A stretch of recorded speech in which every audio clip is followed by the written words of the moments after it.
এখন আমরা সূর্য এবং চন্দ্র বিষয়ক আলোচনায় এসেছি, কিন্তু সূর্য এবং চন্দ্র নিয়ে আলোচনার আগে আপনাদের স্মরণ করিয়ে দিতে চাই সূর্য এবং চন্দ্রের আলোচনা আমি আগেও করেছি। আমি বলেছিলাম যে রাসূল সাল্লাল্লাহু আলাইহি সাল্লাম এবং সাহাবীদেরকে কার সাথে তুলনা করতে পারেন? সূর্য এবং চন্দ্রের সাথে। রাসূল হলেন নিরবিচ্ছিন্ন পথ নির্দেশনার উৎস, আর রাসূল সাল্লাল্লাহু আলাইহি সাল্লামের উপস্থিতিতে সাহাবীগণ আলোকিত হয়েছেন। রাসূল সাল্লাল্লাহু আলাইহি সাল্লামকে কোরআনে সূর্য বলে অভিহিত করা হয়েছে, ওয়াদাইয়ান ইলাল্লাহি বিইযনিহি ওয়া সিরাজাম মুনীরা। আল্লাহর ইচ্ছাতে তিনি আল্লাহর দিকে মানুষকে আহ্বানকারী, আর তিনি হলেন উজ্জ্বল সূর্য। তাঁকে সূর্য বলে অভিহিত করা হয়েছে। তো তিনি যদি সূর্য হন, কে তার দ্বারা আলোকিত? তার সাহাবীগণ। আর এখন আমরা সবাই, আমরা এখনও চাঁদের মতো। এখন বিষয়টা হলো ওয়াশশামসু তাজরি লিমুস্তাকররিল লাহা, সূর্য আবর্তিত হতে থাকে এমন একটি সময় পর্যন্ত যখন আল্লাহ এটাকে থেমে যেতে বলবেন। রাসূল তোমাদের সাথে চিরকাল থাকবে না, সূর্য চলে যাবে। আল্লাহ শুধু এটা বলছেন না যে সূর্যের নির্দিষ্ট একটা সময়সূচি রয়েছে, এটা সত্য, তিনি এটা নিয়েও অন্যত্র বলেছেন, কিন্তু আধ্যাত্মিক দিক থেকে এখানে তিনি এটাকে কিসের সাথে তুলনা করেছেন? রাসূল সাল্লাল্লাহু আলাইহি সাল্লাম এখানে রয়েছেন সীমিত সময়ের জন্য। যতদিন তিনি আছেন এই সুযোগকে কাজে লাগাও। যালিকা তাকদীরুল আজিজিল আলিম, এটা হলো গণনা এবং বিধান সেই সত্তার যিনি হলেন চূড়ান্ত কর্তৃত্বের অধিকারী। রাসূলকে যিনি প্রেরণ করেছেন তিনি হলেন আল আজিজ। তার বিধান হলো রাসূল এখানে চিরকাল থাকবেন না, তিনি ততদিনই এখানে থাকবেন যতদিন পর্যন্ত আল্লাহ তাকে থাকার কর্তৃত্ব প্রদান করবেন। আর কখন তিনি চলে যাবেন, আল্লাহই একমাত্র সত্তা যিনি তা জানেন। আল আলিম। সূর্যের ক্ষেত্রেও তার কর্তৃত্ব রয়েছে সূর্যের উপর, আর একদিন সূর্যও থেমে যাবে। এখন এরকমটাই যদি হয়ে থাকে, তাহলে চাঁদের কি হবে?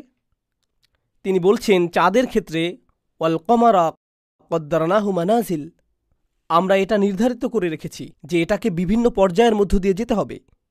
রাসূল ছিলেন স্থির, লিনুসাব্বিতা বিহি ফুয়াদাক, যাতে আমি আপনার হৃদয়কে স্থিরতা দান করতে পারি। কিন্তু ঈমানদাররা স্থির, অপরিবর্তিত নয়, তারা পর্যায়ের মধ্য দিয়ে যায়, ঠিক যেমন চাঁদও পর্যায়ের মধ্য দিয়ে যায়। আর কখনো কখনো ঈমানদার সম্প্রদায়টি এতটাই দুর্বল হয়ে যায়, হাত্তা আদাকাল উরজুনিল কদিম, যতক্ষণ পর্যন্ত না এটা খেজুর গাছের শুকনো পুরাতন শাখার মতো রূপ ধারণ করে, অতি সরু দাগের মতো। সমগ্র আকাশ অন্ধকারে ছেয়ে থাকে, আর সরু একটা অংশ হলো একমাত্র আলোর উৎস। কখনো কখনো উম্মাহ অতিমাত্রায় অন্ধকারে নিমজ্জিত থাকবে, আর খুবই সামান্য অংশ বাকি থাকবে। এটা হলো সেই সূর্য, অর্থাৎ রাসূল সাল্লাল্লাহু আলাইহি সাল্লামের অতি সামান্য প্রতিফলন। কিন্তু হতাশ হবেন না, কারণ এটা যখন তার সর্বনিম্ন অবস্থায় পৌঁছবে তখনই এই চাঁদ আবার উদিত হবে। এটাই এই উম্মার পুনর্জাগরণ। বিষয়টা এত চমৎকার। সাহাবীদেরকে বলা হলো যে তোমাদের অবস্থা হয়তো এই মুহূর্তে খুবই দুর্বল, হয়তো তোমরা সংখ্যায় অনেক কম, তোমরা হয়তো খুব একটা দৃশ্যমান না। প্রসঙ্গক্রমে চাঁদ যখন এর দুর্বল অবস্থানে থাকে, এটাও প্রায় কি থাকে? অদৃশ্য, তাই না? এজন্যই আমাদের চাঁদ দেখা নিয়ে বিরোধ হয়, তাই না? তো সূরাটির শুরুতে ঈমানদারদেরকে কি প্রায় অদৃশ্য হিসেবে বর্ণনা করা হয়নি? ওয়াখাশিয়ার রহমানা বিল গায়ব, ঈমানদারটি ছিলেন শহরের শেষ মাথায়, যাকে তোমরা চিনতে না। সুবহানাল্লাহ। চাঁদের উদয় এবং অস্ত হলো এই উম্মার উদয় এবং অস্তমিত হওয়ার মতো, আর এটাই এর স্বাভাবিক প্রকৃতি। তো আপনি যদি চিন্তা করে থাকেন যে একদিন এই উম্মার মাঝে আমাদের সব কিছু থাকবে, আর সব কিছু পরিপাটি হয়ে যাবে, আর এই পৃথিবী জান্নাতে পরিণত হয়ে যাবে, কোরআনে এমনটা নেই। এভাবে এটা কাজ করে না। এটা আমাদের লক্ষ্য নয়। আমাদের লক্ষ্য হলো আমরা যেই পর্যায়ের মধ্যে বসবাস করছি তাতে সর্বোচ্চ চেষ্টা করা, আর তারপর আল্লাহর নিজস্ব বিধান রয়েছে। হাত্তা আদাকাল উরজুনিল কদিম লাশ-শামসু ইয়ামবাগি লাহা আন তুদরিকাল কমার, এটা সূর্যের জন্য মানানসই নয় যে এটা চাঁদকে ধরে ফেলবে। তুদরিক, ইদরাকের অর্থ হলো ধরে ফেলা। সূর্যের জন্য এটা মানানসই নয় বা যথাযথ নয় যে এটা চাঁদকে ধরে ফেলবে। জানেন এর অর্থ কি? সূর্যের নিজস্ব ভূমিকা রয়েছে, আর চাঁদের নিজস্ব ভূমিকা রয়েছে, আর চাঁদের ভূমিকা সূর্যের পালন করা উচিত না। রাসূল সাল্লাল্লাহু আলাইহি সাল্লামের একটি ভূমিকা ছিল, আর তার অনুসারীদেরও একটি ভূমিকা রয়েছে, আর তাদের উভয়কেই নিজের ভূমিকাগুলো পালন করতে হবে। একজনের কাজ অন্যজনকে গুরুত্বহীন অথবা অপ্রাসঙ্গিক করে দিবে না। তাদের নিজের কাজ করতে হবে, তাদের উভয়কেই নিজস্ব ভূমিকা পালন করতে হবে। এটা কি এমন ছিল না যে 3 জন রাসূল এসেছিলেন আর একজন অনুসারীও আসলেন যিনি কথা বলতে শুরু করলেন? কারণ রাসূলদের একটা ভূমিকা ছিল, কিন্তু এর অর্থ এটা না যে ঈমানদার ব্যক্তিটির কোনো ভূমিকা থাকবে না। লাশ-শামসু ইয়ামবাগি লাহা আন তুদরিকাল কমার ওয়ালাল্লাইলু সাবিকুন নাহার ওয়া কুল্লুন ফি ফালাকিন ইয়াসবাহুন। তারা সকলেই তাদের নিজস্ব অবস্থানে আবর্তন করছে, তারা তাদের নিজস্ব অবস্থানে সাঁতার কাটছে, তাদের নিজস্ব বলয় রয়েছে যার মধ্যে তারা সক্রিয় থাকে। এখন তিনি এটা বলেছেন পদার্থগত বিষয়ে। তো পদার্থগত চিত্রটি কল্পনা করুন। পদার্থগত চিত্রটি হলো সূর্য এবং চন্দ্র তাদের নিজস্ব বলয়ে আবর্তন করছে, তাই না? আর তাদের একে অপরের সাথে সংঘর্ষ ঘটছে না, কিন্তু নিশ্চিতভাবেই তারা একে অপরের পরিপূরক হিসেবে কাজ করছে। যদি সূর্য আর চন্দ্র একসাথে কাজ না করে, পৃথিবী ধ্বংসপ্রাপ্ত হয়ে যাবে। যদি ঈমানদাররা তাদের রাসূলের শিক্ষাকে সঠিকভাবে প্রয়োগ করতে না পারে, তাহলে পৃথিবীতে বিশৃঙ্খলা সৃষ্টি হবে। যদি রাসূল তার ভূমিকা ঠিকই পালন করেন, কিন্তু ঈমানদাররা তার প্রতিফলন করা বন্ধ করে দেয়, তাহলে সমস্যার সৃষ্টি হবে, পৃথিবীতে দুরবস্থার সৃষ্টি হবে। এখান থেকে সামনে গেলে যখন তিনি বলছেন ফুলক, ফালাকের অর্থ আসলে কক্ষপথ হয়। আরবিতে ফালাক হলো একটি বৃত্ত, মূলত উপবৃত্ত, ডিম্বাকৃতির বৃত্ত, এটাই ফালাক। ফালাক শব্দটি নিয়ে কথা বলার পর তিনি বলছেন ও আয়াতুল্লাহুম, তাদের জন্য আরেকটি অলৌকিক নিদর্শন রয়েছে। আন্না হামালনা যুররিয়াতাহুম, আমরা তাদের সন্তানদেরকে আরোহণ করিয়েছি ফিল ফুলকিল মাশহুন, সম্পূর্ণ বোঝাইকৃত জাহাজে। ফুলক শব্দটি ফালাক শব্দটির খুব কাছাকাছি। এটা এরকম যে ফুলক শব্দটি নিয়ে কথা বলতে গিয়ে আমি তোমাদেরকে আরও একটি বৃত্তাকার ভ্রমণ সম্পর্কে বলছি। যখন একটি জাহাজ সমুদ্রে যায়, আপনি আশা করছেন যে জাহাজটি বৃত্তাকারে আবার ফিরে আসবে। তো এই আয়াতটি এখানে কি করছে? অনুচ্ছেদটি শুরু হয়েছে ভূমি নিয়ে, এটা শেষ হবে সমুদ্র দিয়ে। তো গোটা পৃথিবীর কথাই চলে আসলো। এটা শুরু হয়েছে মৃত ভূমি দিয়ে, আর এখন আমরা যাচ্ছি সমুদ্রে। সমুদ্রের প্রসঙ্গে আল্লাহ বলছেন না যে তোমরা জাহাজে আরোহণ করো, বরং তিনি বলছেন তারা তাদের সন্তানদেরকে জাহাজে আরোহণ করায়। আর তিনি শুধুমাত্র তাদের সন্তানদের কথা বলেননি, বরং তিনি বলেছেন যে তাদের ভবিষ্যৎ প্রজন্মকে তিনি জাহাজে আরোহণ করিয়েছেন। কেন তিনি এমনটা বললেন? কারণ যখন মানুষ আগে জাহাজে আরোহণ করত, এটা 2 দিনের সফর ছিল না, তারা মাসের পর মাস ভ্রমণ করত, এরপর পৃথিবীর অন্য প্রান্তে পৌঁছে যেত। আর যখন তারা সেখানে পৌঁছত, সেখানে তারা জীবনযাপন শুরু করত, তাই না? হয়তো তারা ফিরে আসবে, অথবা হয়তো সেটাই হবে তাদের নতুন আবাস। আর সেই তরুণ যুবকেরা, তাদের বয়স হয়তো 18, 19, 20 বছর, তারা গেল পৃথিবীর অন্য প্রান্তে, আর তারা সেখানে বসতি স্থাপন করল, জীবিকা উপার্জন শুরু করল। আর তাদের সন্তানেরও সন্তানদের বসতি হবে কোথায়? সেখানে। তো আগের যুগে একজন তরুণের জাহাজে করে ভ্রমণ করা ছিল তার সকল ভবিষ্যৎ প্রজন্মের ভ্রমণ করার শামিল। কারণ কেউ যখন একবার ভ্রমণ করবে, তখন তার সন্তান, এরপর তার সন্তান, এরপর তার সন্তান, সকলেরই ঠিকানা সেটা। তো আপনি যখন পাকিস্তান এয়ারলাইন্সের সেই বিমানে চড়েছিলেন, এটা শুধু আপনি ছিলেন না যে বিমানে চড়েছিল, আপনার ভবিষ্যৎ প্রজন্মও সেখানে ছিল। নেহি জি, হামনে তো বাপাস জানা হে। ঠিক ঠিক বলেছেন, আপনি ফিরে যাবেন। আহা, সেজন্য এখানে এসেছেন। এক সময় আপনি ফিরে যান, এরপর উপলব্ধি করেন যে ফেরত যাওয়া সম্ভব না। কিন্তু এমনটাই কি ঘটেনি যে আমাদের ভবিষ্যৎ প্রজন্ম এখানে স্থায়ী হয়েছে? এখানে এখন 2য়, 3য় প্রজন্মের মুসলিমও রয়েছে। এটাই আল্লাহ করেছেন। এটা তিনি কুরাইশদেরকে বলেছেন, তোমাদের সন্তানদের প্রতিও তোমাদের আশা ভরসা রয়েছে। এই বিষয়টা খুবই চমৎকার। অনুচ্ছেদটি শুরু হয়েছে এই বলে যে আল্লাহ সকল কিছুর মধ্য থেকে জোড়া সৃষ্টি করেছেন, কিন্তু যখন একজন পুরুষ এবং নারী জোড়াবদ্ধ হয়, এর ফলে কি আসে? সন্তান। এটা এই অনুচ্ছেদের উপসংহার। এটা ধারাবাহিকভাবে এগুচ্ছে। সূর্য এবং চন্দ্র আবর্তিত হয়, যার অর্থ দিন কেটে যায়, আর শীঘ্রই সন্তান জন্ম নেয়। আর তারপর সন্তানটি বড় হয়, সে জীবিকা অর্জন করতে চায়, সে বাইরের জগতে যেতে চায়, এজন্য সে জাহাজে আরোহণ করে। এখন প্রত্যেক গ্রহ তার নিজের কক্ষপথে আবর্তন করার কথা উল্লেখ করে বলা হচ্ছে কুল্লুন ফি ফালাকি ইয়াসবাহুন। ইয়াসবাহুন অর্থ সাঁতার কাটা।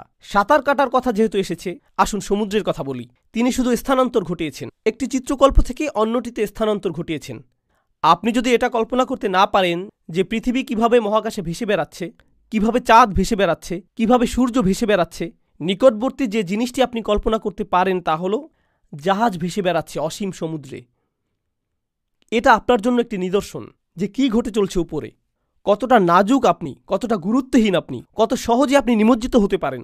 আপনার কাছে সূর্য আসলেই গুরুত্বপূর্ণ, কিন্তু আল্লাহর কাছে এটা শুধু সমুদ্রের মাঝখানে একটা জাহাজের মতো। তিনি এটাকে উল্টে দিতে পারেন, ডুবিয়ে দিতে পারেন, তিনি যা ইচ্ছা করতে পারেন, তার কাছে এটা মূল্যহীন। তো এখন আপনি এই জাহাজে রয়েছেন আল মাশহুন, যা পরিপূর্ণ। শাহানাস সাফিনা মালা আহা, জাহাজকে সকল কিছু দিয়ে পূর্ণ করা। কেউ কেউ বলছেন যে এটা দিয়ে নূহ আলাইহিস সালামকে বোঝানো হয়েছে। আমি একটা বিষয় বলতে চাই, যা নিয়ে তাফসীরকারগণ দীর্ঘ আলোচনা করেছেন। আমাদের জন্য এটা হবে সংক্ষিপ্ত আলোচনা। কোনো এক কারণে কোরআন এই সূরাটিতে মুসা আলাইহিসসালাম এবং নূহ আলাইহিসসালামকে নিয়ে আলোচনার নিকটবর্তী হয়েছে, কিন্তু বস্তুত তা করেনি। সেই দুইজন রাসূল যাদেরকে একটি জাতির কাছে প্রেরণ করা হয়েছিল, কোরআনে আপনি এর নিকটবর্তী যা পাবেন তা কি? মুসা আর হারুন ছিলেন একটি জাতিতে। এক ব্যক্তি এসেছেন শহরের একটি প্রান্ত থেকে। এরকম আরেকটা ঘটনা যেখানে একজন ব্যক্তি শহরের প্রান্ত থেকে এসেছেন, সেটা কোনটা? মুসা আলাইহিসসালাম। ঘটনার শেষে তাদেরকে নিভিয়ে ফেলা হলো, যেমনভাবে আগুন নিভানো হয়। আগুন নিভানোর সবচেয়ে সহজ উপায় কোনটা? পানি। কিভাবে ফেরাউনকে ধ্বংস করা হয়েছিল? পানি দিয়ে। যদিও পার্থক্য রয়েছে, এখানে তৃতীয় আরেকজন রসুল এসেছিলেন। এটা কার ঘটনার নিকটবর্তী? মুসা আলাইহিসসালাম। তারপর রয়েছে আমরা তাদের সন্তানদেরকে জাহাজে আরোহণ করিয়েছি। এটা থেকে কার কথা মনে পড়ে? নূহ আলাইহিসসালাম। আর তাদের উভয়েরই কিছু বিষয় মিল রয়েছে। তাদের জাতিগুলো ধ্বংস হয়েছিল পানির দ্বারা, সেগুলো ডুবে গিয়েছিল। আর এখন বলা হচ্ছে যে তোমাদেরকেও পানি দিয়ে নিভিয়ে ফেলা হবে। আল্লাহ কুরাইশদেরকে বলছেন যে তোমরা মরুভূমির মাঝখানে থাকলেও কিছুই যায় আসে না, আমি যে কোনো কিছু করতে পারি। সুবহানাল্লাহ। যাই হোক, আমি একটি জিনিসে এখানে গুরুত্ব প্রদান করতে চাই। ওয়া আয়াতুল্লাহুম মান্না হামালনা যুররিয়াতাহুম ফিল ফুলকিল মাশহুন। কেন মানুষ তাদের তরুণ ছেলেমেয়েদেরকে জাহাজে অথবা উড়োজাহাজে আরোহণ করায়? কেন তারা এটা করে? তাদেরকে কলেজে পাঠানোর জন্য, তাই না? তাদেরকে কাজে পাঠানোর জন্য, পিএইচডি ডিগ্রি নেওয়ার জন্য, ক্যারিয়ার শুরু করার জন্য। তাদের সকল আশা এই ছেলেটির উপর যে অন্য একটি দেশে রয়েছে, অথবা এই মেয়েটির উপর যে অন্য শহরে থেকে মেডিকেলে পড়াশোনা করছে। মা তার নির্ঘুম সময় কাটাচ্ছেন, কারণ তিনি আশায় বুক বেঁধে আছেন কিসের? মেয়ের ভবিষ্যতের। আল্লাহ বলেছেন, যখন তোমরা আখিরাতের কথা ভুলে যাও, যখন পরবর্তী জীবনটি নিয়ে তোমাদের আশা করার কিছু থাকে না, তখন ভবিষ্যৎ নিয়ে একমাত্র যে চিন্তা তুমি করো তা হলো তোমার নিজের সন্তান। সন্তান নিয়ে আমাদের চিন্তা করা উচিত, কিন্তু কুরাইশরা ভবিষ্যৎ নিয়ে সর্বোচ্চ কোন চিন্তাটি করত? তাদের সন্তান, এর বেশি কিছু না। যালিকা মাবলাগুহুম ফিল হায়াতিদ দুনিয়া। এটাই সর্বোচ্চ সীমা যেখানে তারা যেতে পারবে। এটাই সর্বোচ্চ সীমা, এর চেয়ে বেশি তারা চিন্তা করতে পারে না। আমিও আমার সন্তানদের ভালো চাই। আমি চাই যে তারা ভালো শিক্ষা লাভ করুক, আমি চাই যে তারা ভালো চাকুরি করুক, কিন্তু অন্য সব কিছুর চেয়ে আমি বেশি তাদের হিদায়েত চাই, যে কোনো কিছুর চেয়ে বেশি। আপনারা আপনাদের সন্তানদেরকে ভালো হাই স্কুলে দিয়েছেন। যেহেতু তারা ভালো হাই স্কুলে পড়ছে, তাই গণিত, বিজ্ঞান, ইংরেজিতে ভালো নাম্বার আসার কথা। কিন্তু সেই সকল স্কুলের নৈতিক দেউলিয়ত্ব হল মানব সভ্যতার গোটা ইতিহাস যে অবক্ষয় প্রত্যক্ষ করছে তার চেয়েও নিচে। কিন্তু গণিত, বিজ্ঞান এবং ইংরেজিতে নাম্বার বেশ ভালো আসে। সেখানে সমকামিতাকে উদযাপন করা হয়। অতি যৌন উদ্দীপক সংস্কৃতির মিউজিক ভিডিও, যা পর্নোগ্রাফির কাছাকাছি। ফেসবুক আরও এবং আরও বেশি খোলামেলা হয়ে যাচ্ছে। মোবাইল ফোনগুলো এখন অশ্লীলতা ছড়ানোর প্রধানতম মাধ্যমে পরিণত হয়েছে। আর আমরা আমাদের শিশুদের নতুন স্মার্টফোন কিনে দিচ্ছি কারণ তারা গণিতে ভালো নাম্বার পেয়েছে, যাতে তারা ভালো স্কুলে ভর্তির সুযোগ পায়। আমরা তাদের মস্তিষ্কের খোরাক পূরণ করছি আর হৃদয়কে দেহ থেকে বিচ্ছিন্ন করছি। আমরা এটাই করছি। তারা আসলেই অত্যন্ত তীক্ষ্ণ বুদ্ধিসম্পন্ন হয়ে উঠছে। একসময় তারা ডাক্তার হবে, কিন্তু তারা বস্তুবাদী, অমানুষ হয়ে উঠবে। তাদের মধ্যে কোনো আধ্যাত্মিক সত্তা বাকি থাকবে না। আর জানেন কে তাদের কেমন বানিয়েছে? আমরা। কাফেরদেরকে দোষ দিবেন না, কাফেরদেরকে দোষ দিবেন না। আপনি আপনার সন্তানের ভালো কামনা করেন, সকল দৃষ্টিকোণ থেকেই ভালো কামনা করুন, শুধুমাত্র শারীরিক সুস্থতা নয়। তাদের কাছ থেকে আপনি আশা করেন শুধু ভালো উপার্জন, অথবা আশা করেন যে আপনি এটা বলবেন যে আমার সন্তানকে ডাক্তার বানিয়েছি, অথবা আমার সন্তান সর্বোচ্চ নাম্বার পেয়েছে। আপনি নিজে কখনো চিন্তা করেননি তাদের আধ্যাত্মিক সুস্থতার কথা, তাদের চারিত্রিক সুস্থতার কথা, তাদের নীতিগত সুস্থতার কথা। আর অন্যদিকে রয়েছে আরেক ধরনের মানুষ। আমি আমার সন্তানকে রক্ষা করতে চাই, আমি তাকে হাফিজ বানাবো। সে আর স্কুলে যায় না, শুধু হেফজ করে। আর তারপর সে একজন আলেম হবে, আর আলেম হবার পর সে হয়তো ফাদেল হবে, ফাদেল হওয়ার পর সে হয়তো ফারেক হবে, আমি নিশ্চিত নই। আমি তাকে কাফিরি জীবনযাপন থেকে দূরে রাখবো। আমি তাকে শুধু শিখাবো কোরআন আর হাদিস, কোরআন আর হাদিস, কোরআন আর হাদিস, কোরআন আর হাদিস। আপনাদেরকে বলছি সেই তরুণ যুবক সম্পর্কে যে সম্পূর্ণ মাদ্রাসার পরিবেশ দ্বারা পরিবেষ্টিত, সে বাইরের জগৎ সম্পর্কে কিছুই জানে না, কারণ এটা হলো কাফেরদের পৃথিবী। এই শিশুটির সাথে আপনি যা করছেন তা হলো এই একই পরিমাণ অন্যায়। আপনি তার হৃদয়ের খোরাক যোগাচ্ছেন মনের প্রয়োজনকে অপূর্ণ রেখে। আল্লাহ কি আমাদের আশেপাশের জগৎ সম্পর্কে মনোযোগ দিতে বলেননি? আপনি কি জানেন যে সূরা বাকারায় আল্লাহ ব্যবসায়িক আইনের সম্পর্কে বলেছে? ব্যবসায়িক আইন। যে ব্যক্তি লিখতে জানে তার হওয়া উচিত আইনবিদ অথবা কমপক্ষে বাণিজ্য বিশেষজ্ঞ।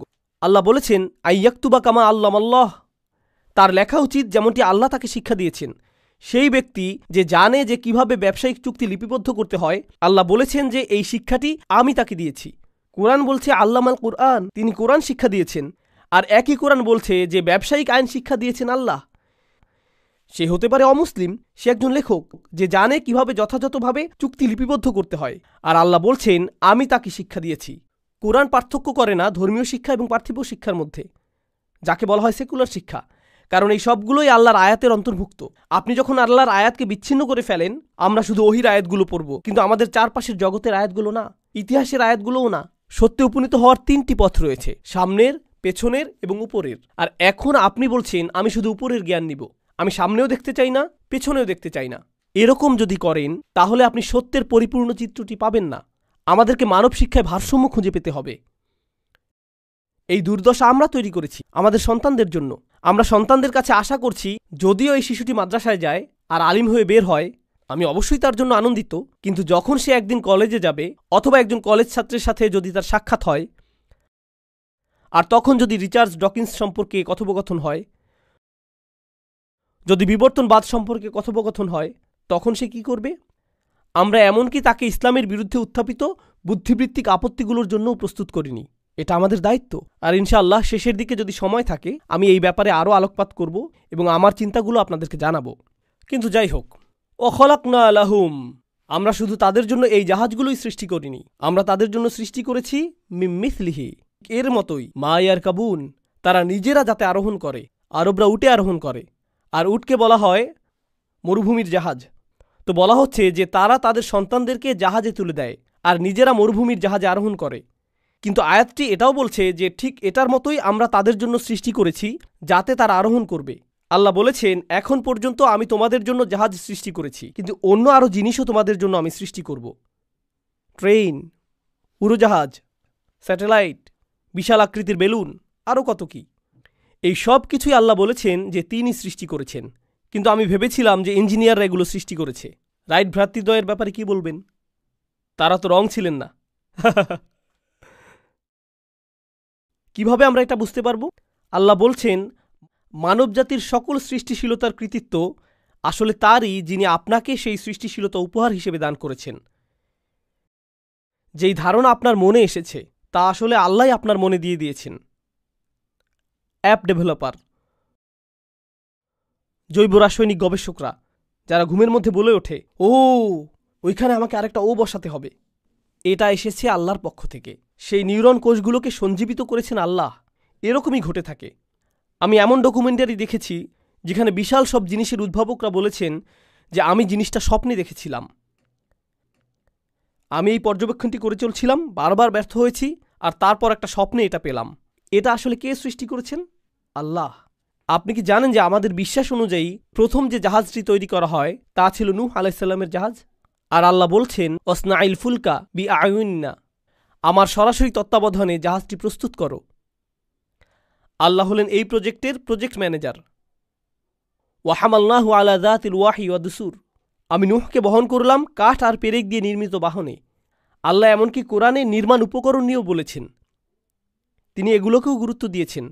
কখনোই ভালো এবং আদর্শ পার্থিব শিক্ষাকে অবমূল্যায়ন করবেন না, তবে আধ্যাত্মিক শিক্ষাকে বাদ দিয়ে এটা করা যাবে না।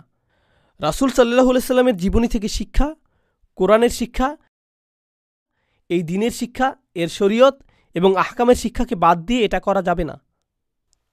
ওয়া ইন নাশা নুগরিকহুম, যদি আমরা চাইতাম তাদেরকে সমুদ্রে নিমজ্জিত করে দিতাম, ফালা সরিখা লাহুম, তখন তারা চিৎকার করতে পারবে না। জানেন চিত্রকল্পটি কি? সমুদ্রের মাঝখানে একটা জাহাজ, সেটা উল্টে গেল, আর কি ঘটল? তারা ডুবে যাচ্ছে আর চিৎকার করছে, বাঁচাও। সেখানে চিৎকার শোনার কেউ থাকবে না। ওয়ালা হুম ইউনকাযুন, তাদেরকে উদ্ধারও করা হবে না। তারা সম্পূর্ণরূপে ধ্বংসপ্রাপ্ত হবে। অন্ধকার সাগরের অতল গভীরে। এটা দ্বিতীয়বার যখন আমরা দেখছি যে কেউ অন্ধকারে ডুবে যাচ্ছে। প্রথমবার ছিল যখন সামনে দেয়াল ছিল, পেছনেও দেয়াল ছিল, আর উপরে আবৃত ছিল। আর এখানে তারা রয়েছে সমুদ্রের তলদেশে। ইল্লা রহমাতাম মিন্না, একমাত্র যে কারণে আমরা তা করি না তা হলো আমার ভালোবাসা এবং দয়া। মাতা আন ইলাহীন, আর যাতে তারা জীবন উপভোগ করতে পারে এবং জীবন সামগ্রী ব্যবহার করতে পারে। এখনই আমি তোমার উড়োজাহাজটি ধ্বংস করে দিচ্ছি না। জানেন আল্লাহ কি বলছেন? আল্লাহ উড়োজাহাজটিকে ধ্বংস হয়ে যেতে দিচ্ছেন না, বরং আল্লাহ এটাকে ধ্বংস হওয়া থেকে বিরত রাখছেন। স্বাভাবিক অবস্থা হওয়ার কথা ছিল যে এটা ধ্বংস হবে। যিনি এটাকে নিরাপদ রাখছেন তিনি আল্লাহ। জাহাজের স্বাভাবিক অবস্থা হওয়ার কথা ছিল কি? ডুবে যাওয়া। যিনি এটাকে ভাসিয়ে রাখছেন তিনি আল্লাহ। মানুষের কাছে ভুল চিত্র রয়েছে। বিষয়টা ঠিক রাসূলদের ব্যাপারের মতো। তারা মনে করছে যে রাসূলগণ এসেছেন শাস্তিস্বরূপ, অথবা আল্লাহ জাহাজগুলোকে ডুবিয়ে দেন, বরং আল্লাহই সেই সত্তা যিনি এগুলোকে ভাসিয়ে রাখেন। এটা আল্লাহ আয্যা ওয়া জাল্লার বৈশিষ্ট্য। ইল্লা রহমাতাম মিন্না ওয়া মাতা